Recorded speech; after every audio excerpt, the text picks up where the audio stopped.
Volume. I feel like I'm very loud. Okay.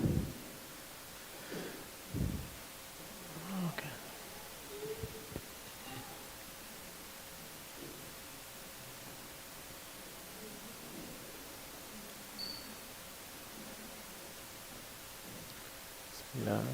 رب اشرح لي صدري ويسر لي امري واحلل عقدة من لساني يفقهوا قولي. Okay. Brother Anwar, what do you think? 5 minutes? Start at 7:10? 2 minutes? Okay, no problem. I'll move it your schedule. Okay.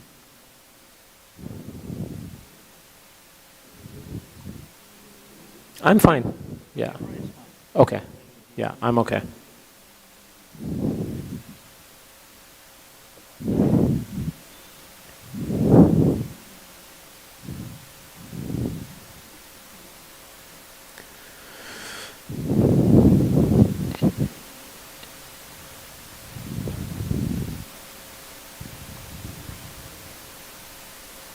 Actually, بالله Yusuf or Malik, so أغلبكم. Just one of you, if you could get me a cup of water. Sorry. Yeah. No, these young men are on it. It's okay. They've got it. Yeah.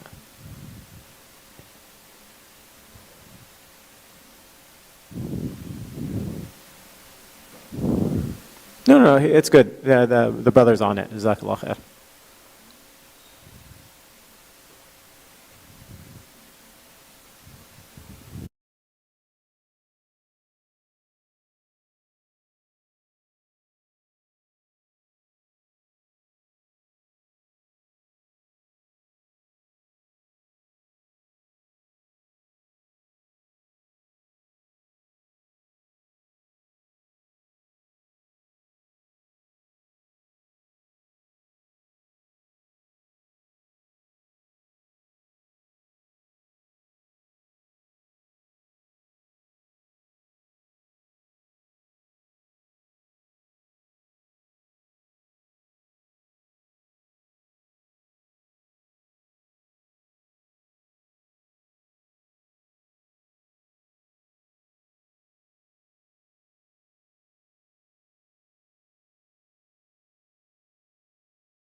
In just about 30 seconds here, so if people can take to their seats and make themselves comfortable. The schedule is for about a 45 to 50 minute lecture, followed by a 10 to 15 minute question and answer. Alhamdulillah, we've coordinated with the Masjid to have this split up into 4 parts, and we feel that inshallah that will make things most manageable and most digestible for everyone here. I want to do a final sound check. You guys can hear me okay? Not, yeah, okay, perfect. So, probably the most denigrating epithet, the most long-lasting and yet insulting legacy of the Ottoman Empire is the label of the sick man of Europe.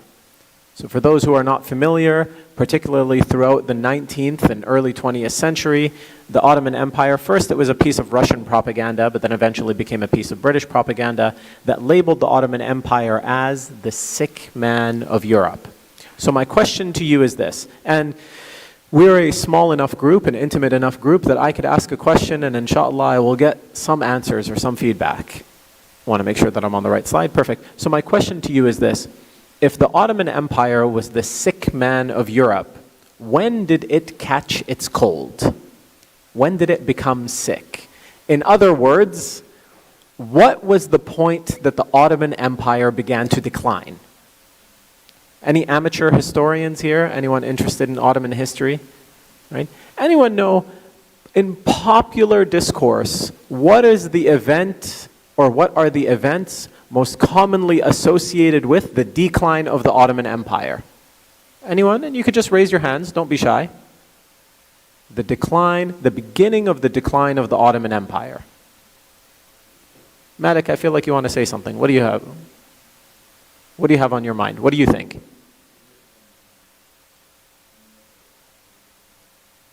So by then, the belief was the Ottoman Empire was already on the verge of collapse. Right? By the time they entered the First World War, all of the great powers of Europe were looking at the Ottoman Empire like a piñata waiting to be smashed, right? And eventually somebody was going to get to collect all of the candy within it, right? But already now, for decades and decades, potentially centuries, the Ottoman Empire has apparently been on a trajectory of decline. So my question is, when did that decline begin? Yes? Okay, perfect. So now we're getting somewhere. The two popular dates that are associated with Ottoman decline are, one, the Siege of Vienna, and the one even more popular among historians was the Battle of Lepanto. Okay, so just a brief summary in both cases.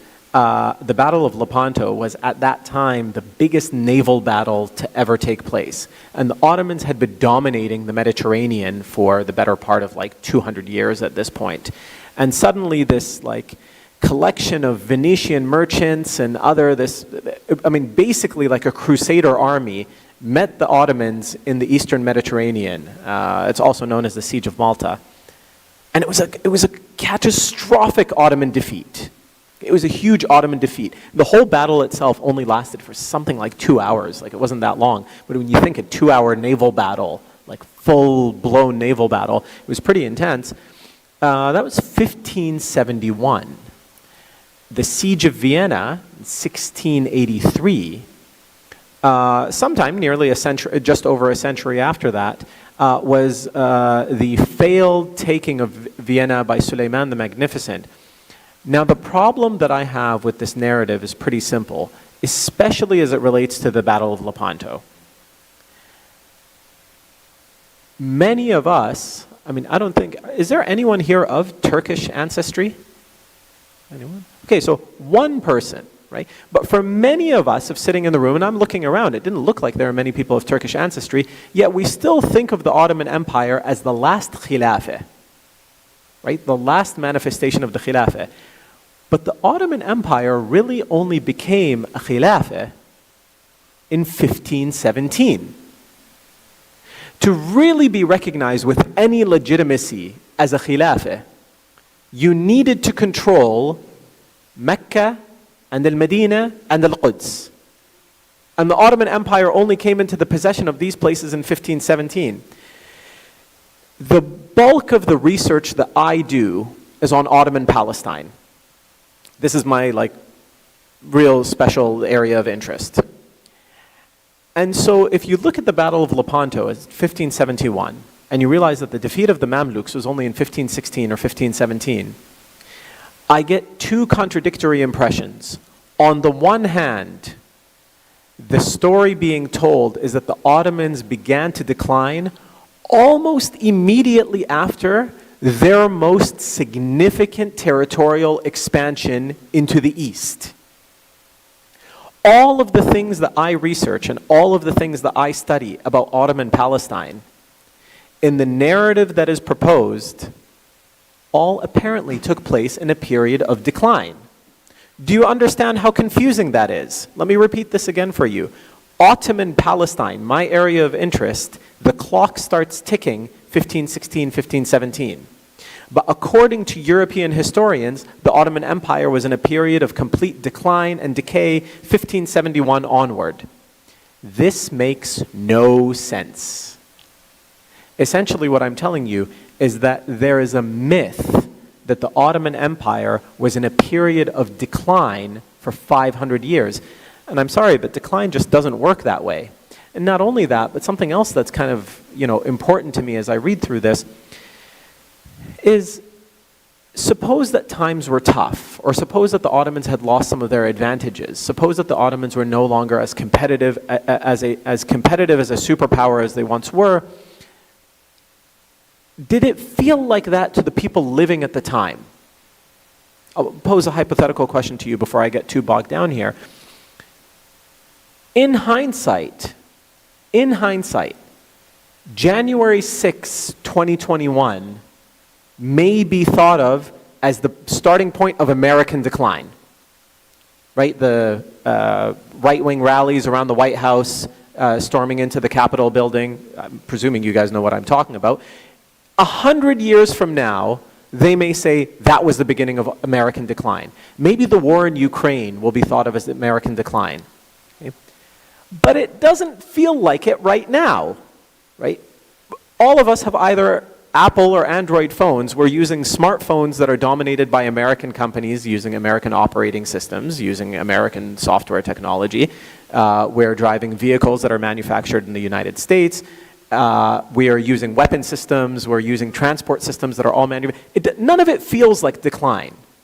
So the idea that the Ottoman Empire was just in this state of 5 centuries of decay and decline makes no sense. Even the timeline doesn't add up. But there's another myth that is sort of our present projection upon the past.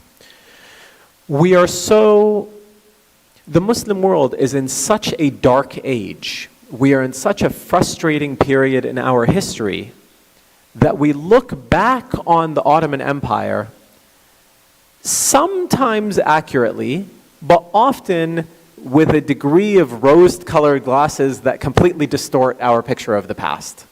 The Ottoman Empire was not 500 years of decay and decline, nor was it heaven on earth, nor was it the best place ever. A lot of our nostalgia about the Ottoman Empire stems from our frustration with our present circumstances, and it also relates to our ideas about what heroism and what chivalry and what success should look like. And I don't really want to feed into either of those myths. I try to tell a story as honestly as possible, and the hardest part about this story for me is where to even begin. So the first question that came to mind when I really started to sink my teeth into the material is, what did go wrong? Because on the one hand, the Ottoman Empire was not in a state of decline for 500 years, and it certainly didn't feel that way to the people who were living in it, and it definitely didn't feel that way to the people who were ruling it. But with certainty, like we can mathematically calculate, we can compute, that the balance of wealth began to shift from the Eastern Mediterranean to the West. That we know. That was an economic reality. Okay? So what triggered that? Like if we start to count around the 16th century, definitely by the 17th century, certainly by the 18th century, by the 1700s, the balance of wealth is massively in the favor of Western Europe and not in the favor of the Ottomans, where it had been the opposite case for hundreds of years. For hundreds of years, the Muslim world had the balance of power, or had the balance of wealth in their favor. So what was the significant difference? What is it that caused global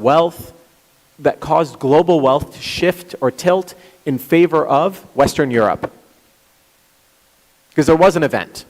There was a massive global change that allowed wealth to shift from east to west. We're living in it. There's a hint. What changed that allowed wealth to shift from the Eastern Mediterranean to the Western Mediterranean?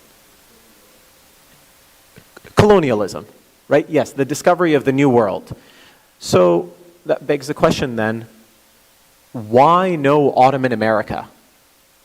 The Ottomans were a formidable naval power. The Ottomans had great shipping technology. The Ottomans had the best map makers in the world. The Ottomans had great navigators. They had all of these things. Why was there no Ottoman America? Now, if Erdogan was sitting next to me, he would say, no, we actually discovered it first. Right? Like I've heard the, the lectures. And even then, suppose that the Ottomans did discover the Americas first, right? Like let's take that narrative with a grain of salt. But anyways, let's suppose that it's actually true. They didn't settle. They didn't stay. They didn't really invest. Why was there no Ottoman America?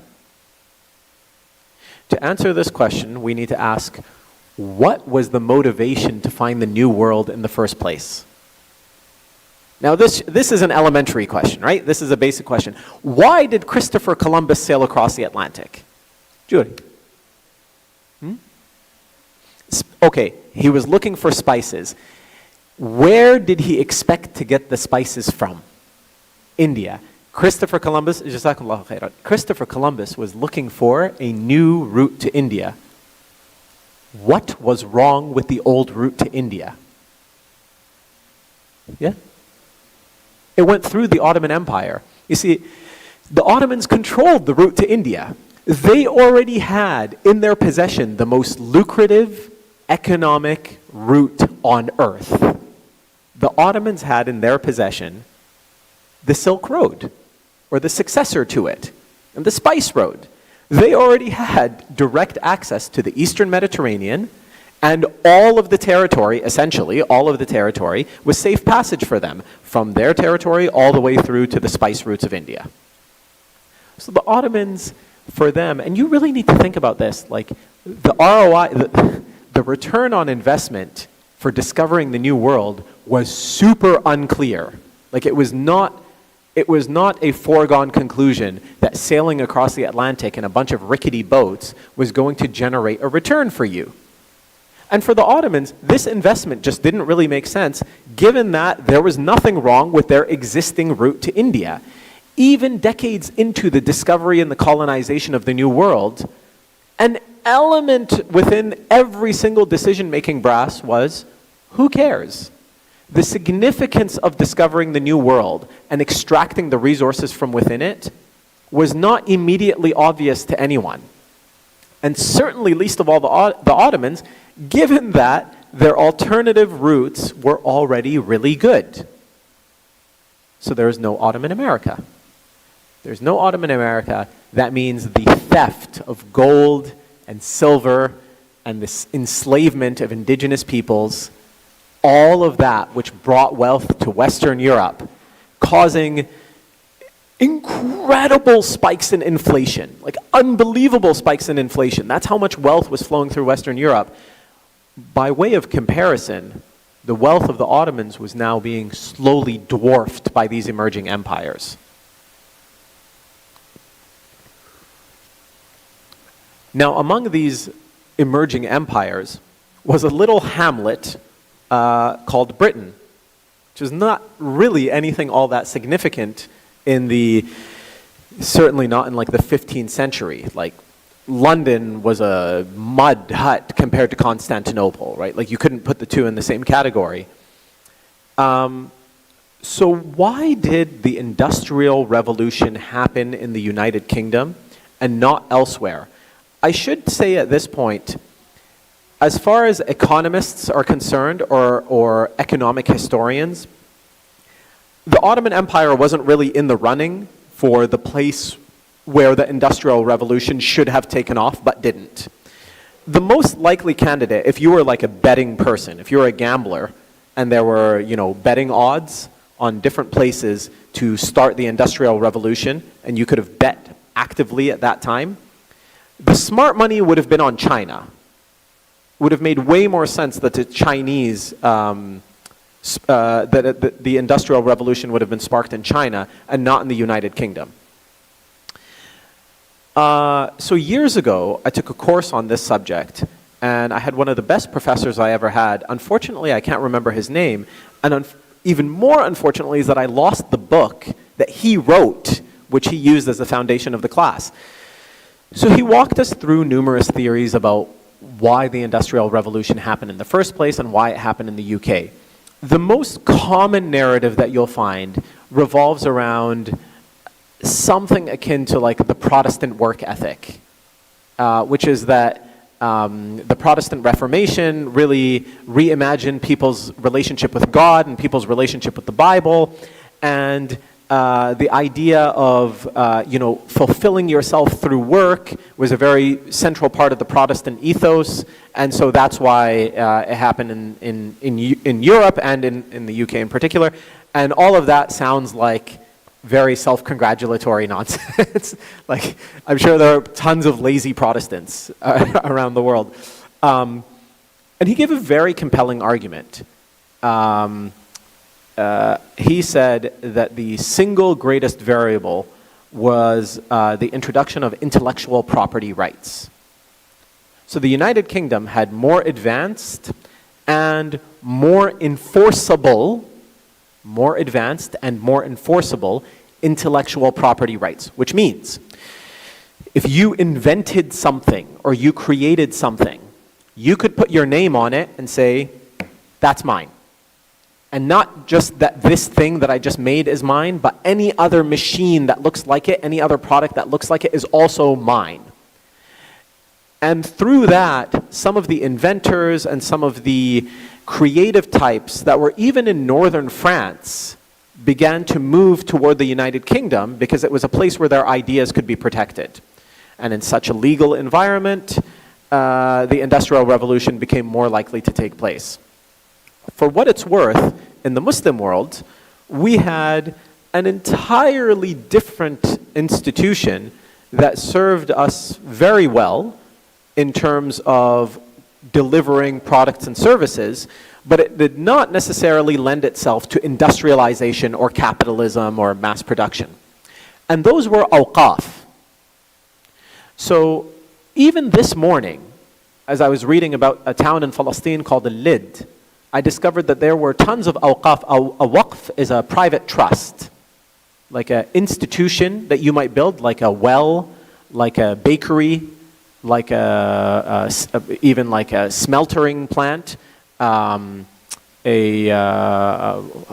you call a place where you grind flour? A mill, yeah, sorry.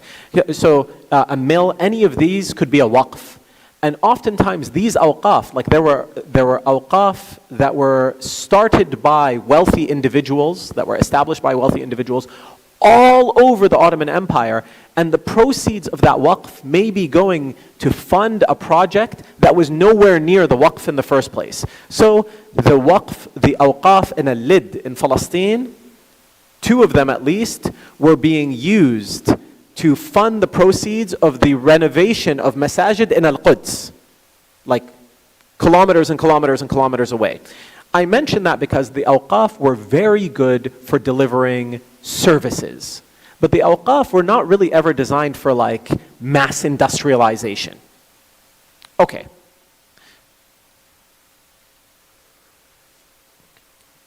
Now, I've gone pretty hard here making the case that the Ottoman Empire was not in a state of catastrophic decline for hundreds of years. But I did say that the balance of wealth was now tipped against the Ottomans, and certainly where you find more wealth, you're going to find an accumulation of power. There are a few things that I need to say briefly about the Ottoman Empire now, and I will elaborate much more next week. But I will start with this. The Ottoman Empire was a highly, highly decentralized empire. And what I mean by that is, for the vast majority of people who lived under Ottoman rule, they might go their entire lives without ever seeing a government official, like ever. Not a tax collector. If they were dealing with tax collectors, they were probably locals. And they were working by proxy for the Ottoman Empire. But it was a highly decentralized empire, and really, if you paid your taxes on time, you didn't even hear from them.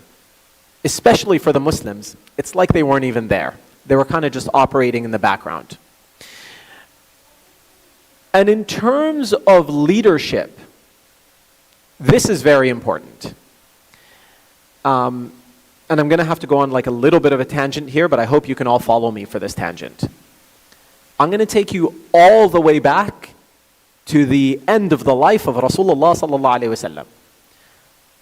Rasulullah sallallahu alaihi wasallam is not even buried yet. And the Ansar have gathered to choose a new leader. The Ansar being the Sahaba from Al-Medina, the Aus and the Khazraj. They have gathered to choose a new leader. Umar bin Khattab radiallahu an and Abu Bakr as-Siddiq radiallahu an, they hear about this and they go to crash the party. And Umar bin Khattab radiallahu an is prepared to speak and say some things and whatever, and he stands up to speak, and Abu Bakr basically tells him, be quiet. And Umar bin Khattab immediately says nothing. Abu Bakr radiallahu an stands up and says, You, the Ansar, you are the best among us, and you are the most noble among us, and you protected Rasulullah sallallahu alaihi wasallam when nobody else did, and you are the most worthy among us of leadership, and. But, what is the caveat? Anyone? What is the caveat? Yes. You are not from Quraysh. And the Arab will never submit to anyone who is not from Quraysh. Period. Abu Bakr, Umar, Uthman, Ali, Al-Hasan, radiallahu anhum, all from Quraysh. The Umayyads who came after them, they're from Quraysh. The Abbasids who came after them, they're from Quraysh.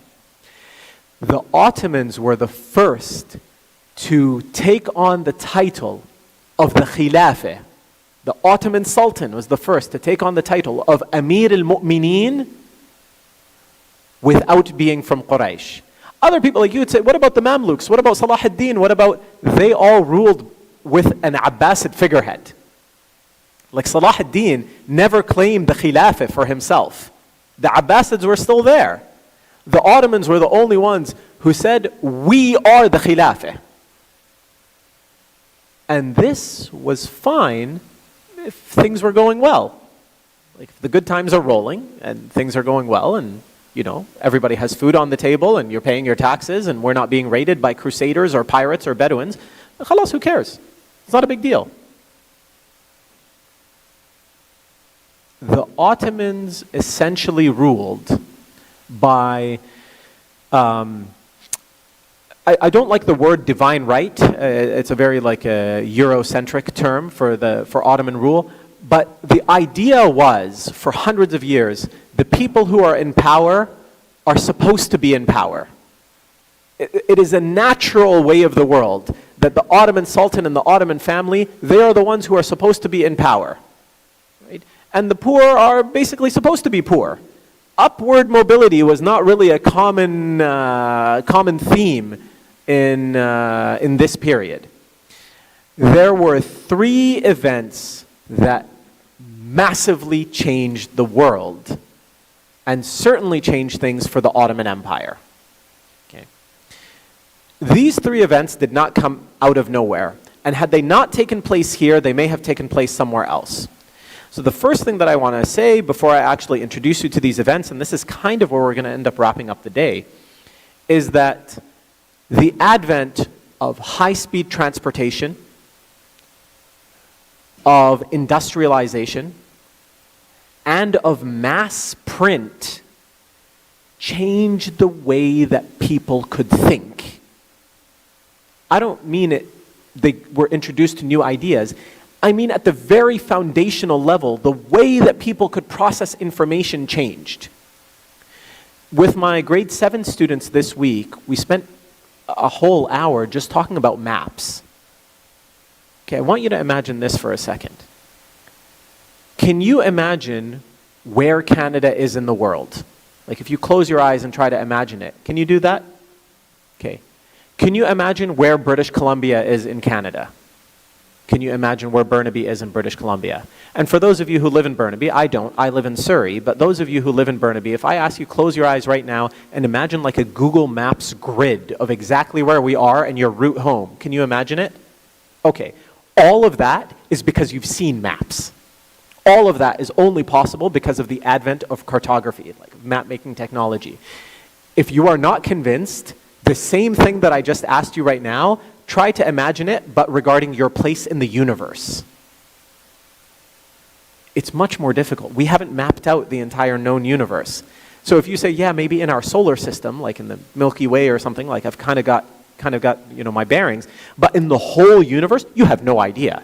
You have absolutely no idea where we are. Maps changed fundamentally the way that people think. Books changed the way that people could transport information from one place to another.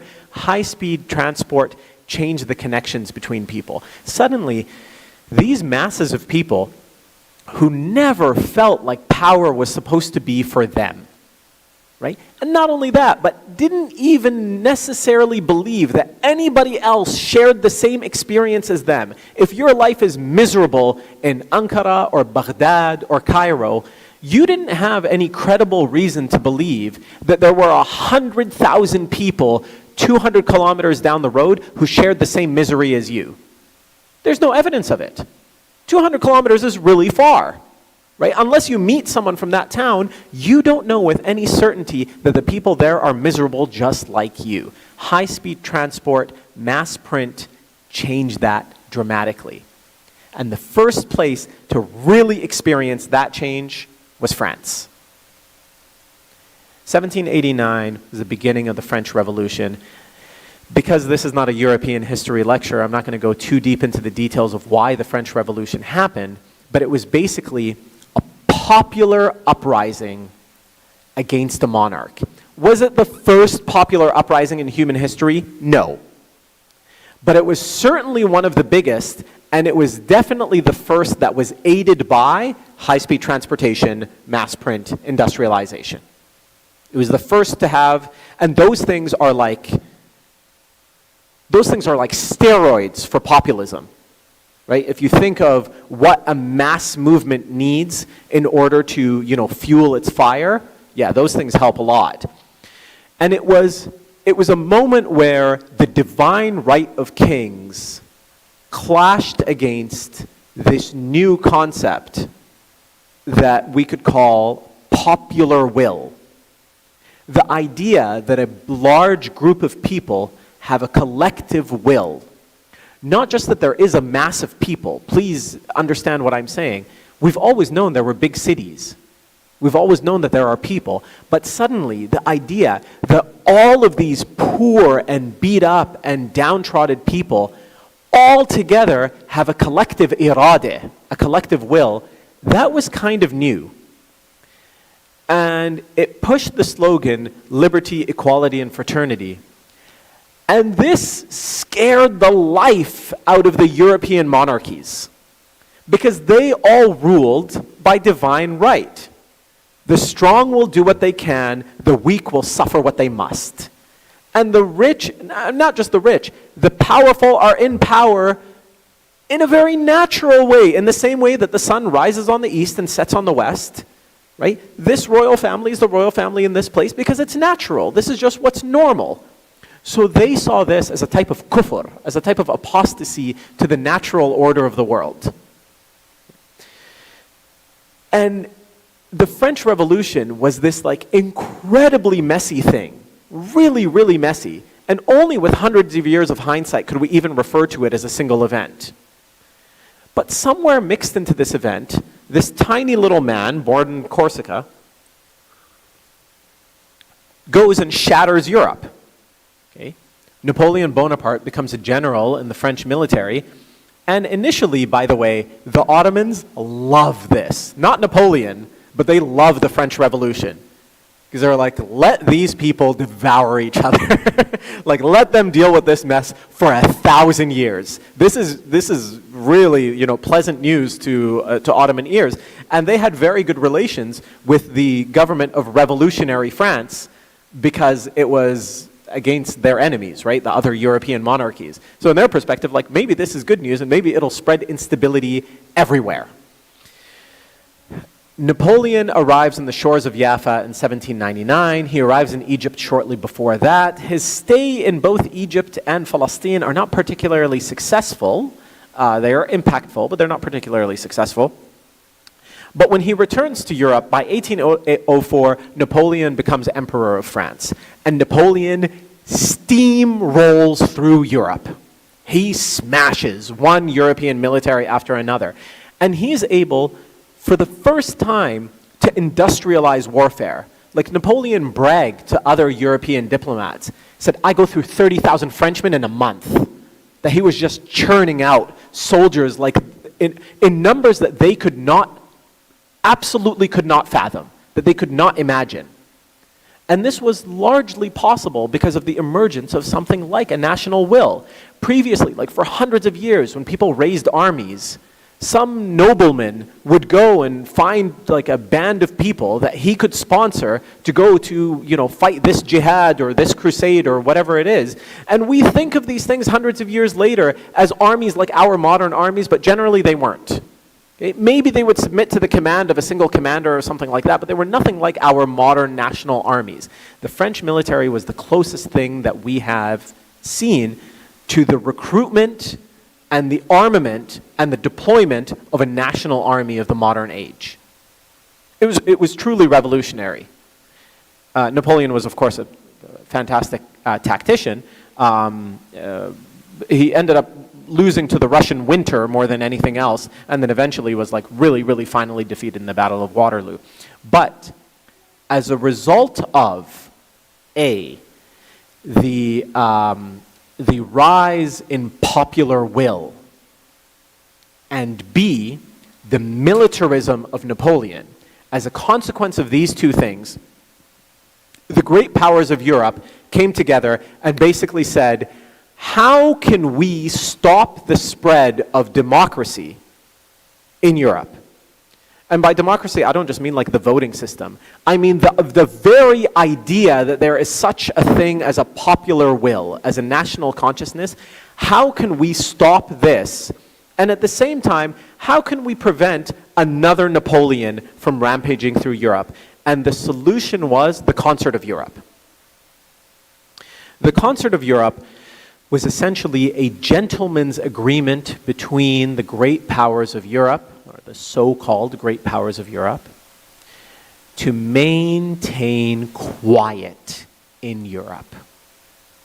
And anywhere where one of the European nations had a foothold in the world, the other nations would step back. So, for example, if the British are in India, the French are not going to make any moves to try to take India from the British. Okay? If the French are in Senegal or they're in Algeria, that is the French sphere of influence. Okay? The Italians got all jealous, so they went to Libya, which the Europeans called Ottoman Siberia.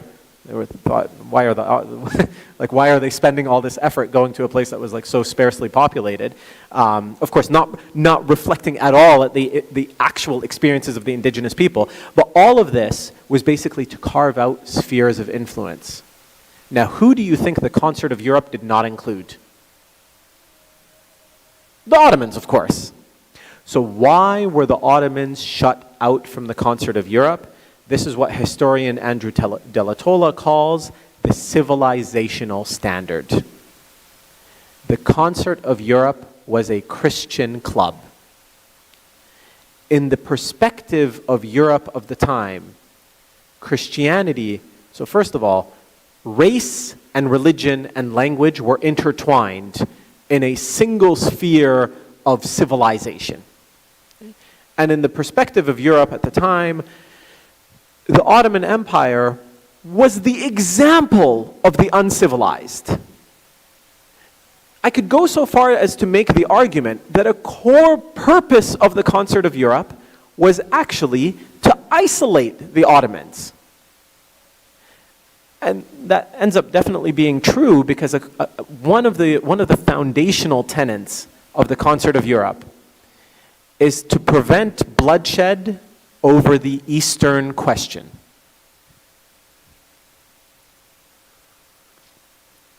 Okay. The Ottoman Empire, by the early 19th century, was the only place in the global south that had not yet been colonized. All of South America had been colonized. Africa had been carved.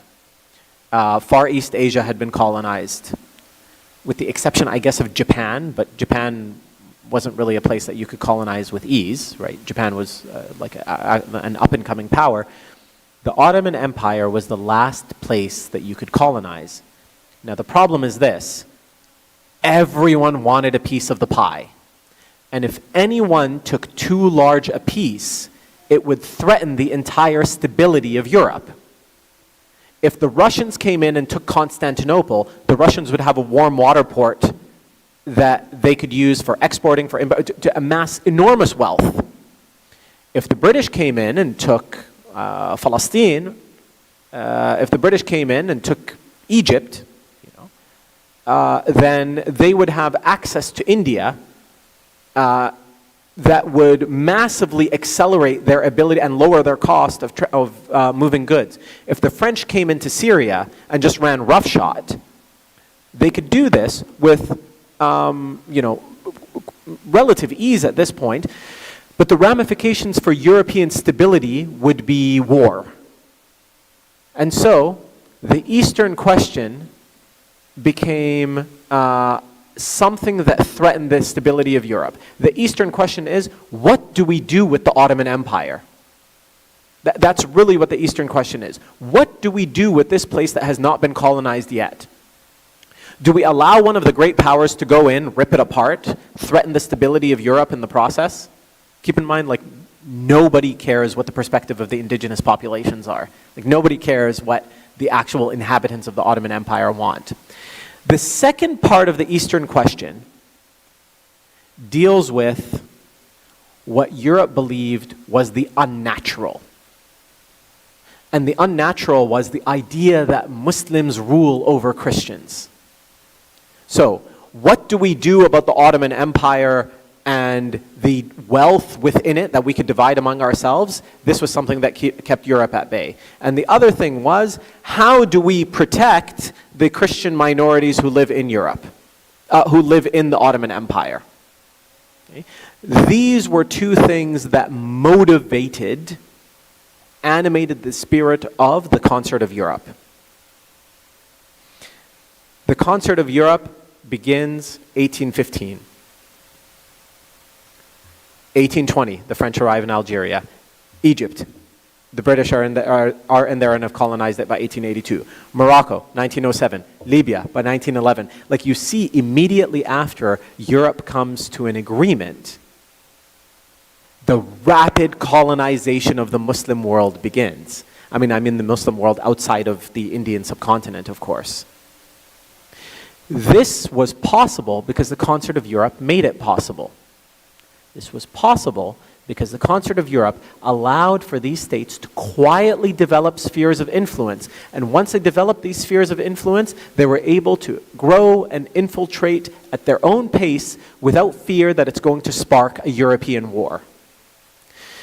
Now, believe it or not, I taught this to my students last year when they were in grade 6. I teach social studies. That's my day job. And the context of teaching this was as follows. If you look in the BC curriculum, and you look at the curricular guidelines for Social Studies 6, one of the big ideas that they want to convey to students is that international cooperation is necessary for the advancement of peace. Let me repeat that. The principle that the Ministry of Education wants us to convey to our children is that international cooperation is necessary for the advancement of peace and global stability. The Concert of Europe was one of the first major examples of international cooperation. And it didn't turn out too well for us. The League of Nations was another manifestation of international cooperation, and barakallah fihum, that gave us the Balfour Declaration. And the United Nations is the most modern manifestation of international cooperations, and mashallah, they gave us the State of Israel. So what I'm telling you is that every time that we hear this narrative that international cooperation and the legacy of international cooperation is the most magnificent step in human advancement, I take it with a degree of skepticism. It has not played out super well for the Muslims. All right. The point that I will close on, and then inshallah we could have about 10 minutes of Q&A, is that it's easy to think that all of this was accomplished by massive European armies flooding into all of these territories. And the reality was that the armies that they were sending in more often than not were armies of Christian missionaries.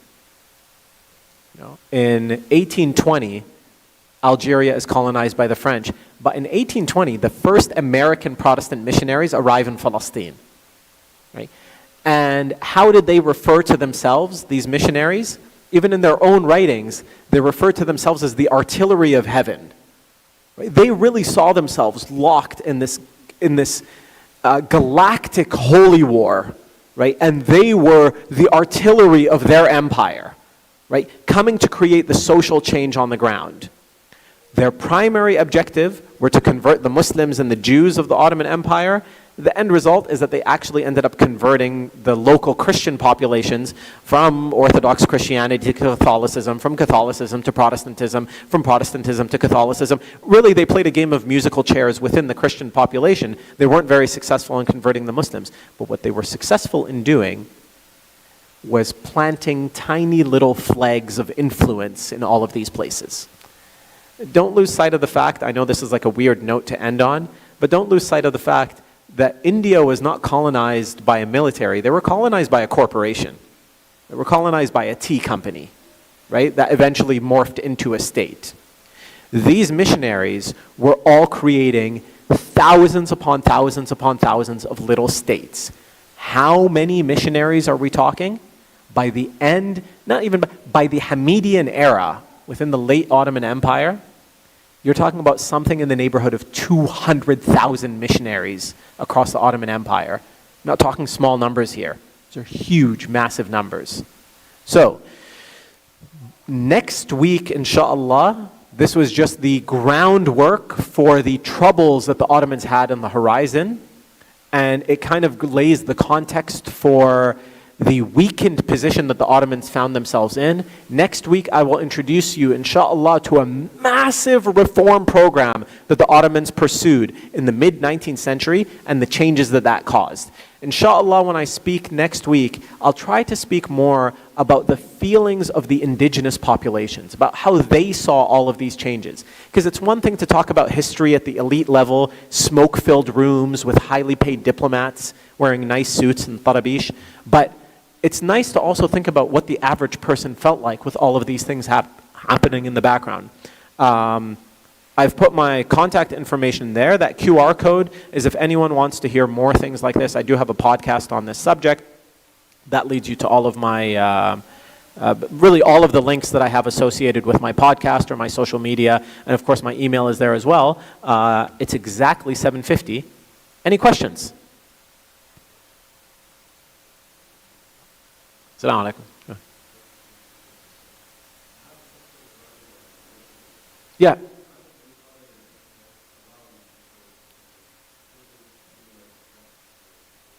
Yeah. Okay. I'm so glad that you asked that question. When the Ottoman Empire was strong, they were so comfortable. So keep in mind, for the first half of the Ottoman Empire's history, like prior to 1517, the majority of the Ottoman population were Christians.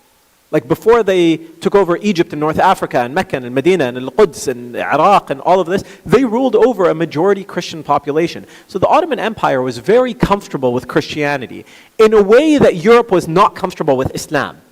Okay? Now the Ottoman Empire also controlled the most lucrative trade route in the world.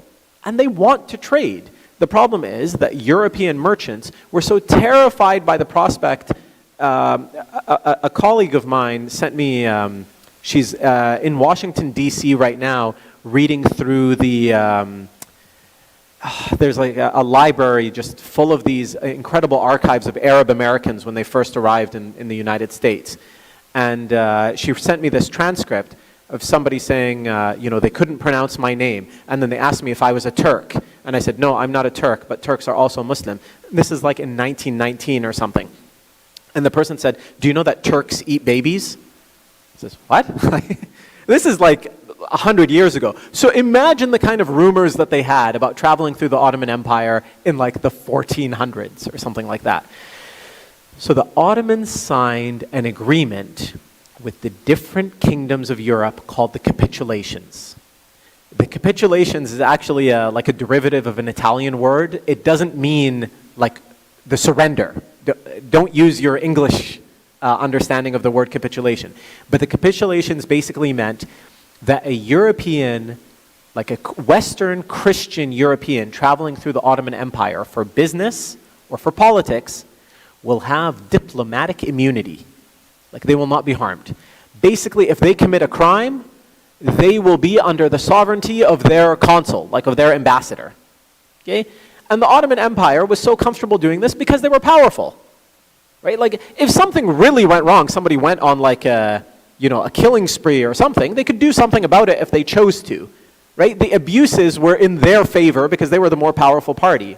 These same capitulations became the legal justification for the presence of missionaries throughout the entire Ottoman Empire. Now, you might have a really simple question. Okay, rip up the capitulations. Khalas, that's it. By the 1800s, the Ottoman Empire is so much weaker militarily than the great powers of Europe that to do so would have certainly risked war, a war that they could not win with whatever European power that they had insulted. Right? So now you have missionaries who are coming in, reporting to consuls who are more powerful than the local governor. Right? All of this is exactly what being a modern Muslim is like if you live in the Muslim world. Right? Are you all familiar with the story of that spoiled American kid who was in Singapore keying cars in the 1990s? And the government of Singapore wanted to lash him. And the Clinton administration came in hard because he was the child of a diplomat. And they were like, you cannot lash him. Like, we cannot allow the child of an ambassador to be flogged in public. And so I think he was quietly shuffled out of Singapore. But just try to transport the same principles that I'm talking about to Amman or Baghdad or Damascus or Tarablis or Beirut, or like, take any capital you want. If you're a Canadian or an American or whatever and you have this fancy passport, you could do things that even the local people can't do for very similar reasons. Yeah. Excellent question though. Well, yeah. Yes. Yes.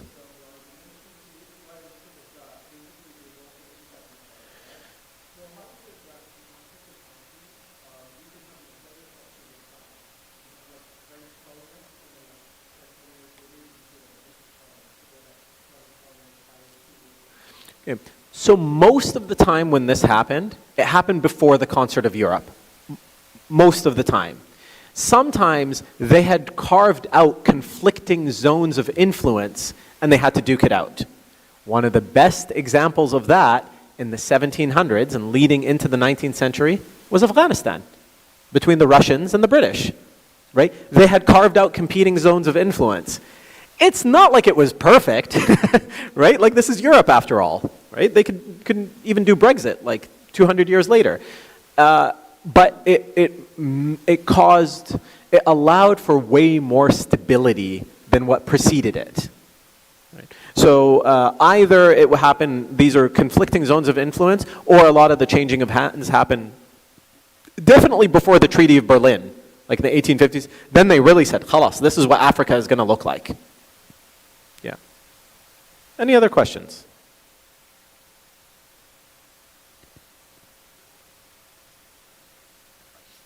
Was the pace of that okay? It was digestible? Because I feel like I threw a lot of information at you. The sessions will basically follow from now on, inshallah, like 30, 40 year intervals. So next time we'll talk about a period ranging roughly from the late 1830s until the 1870s. The session after that will be from the 1870s until 1908. And then I'll probably finish off right before the First World War. I don't think I'll actually go into the First World War in this series. That's the plan. Walid, assalamu alaikum.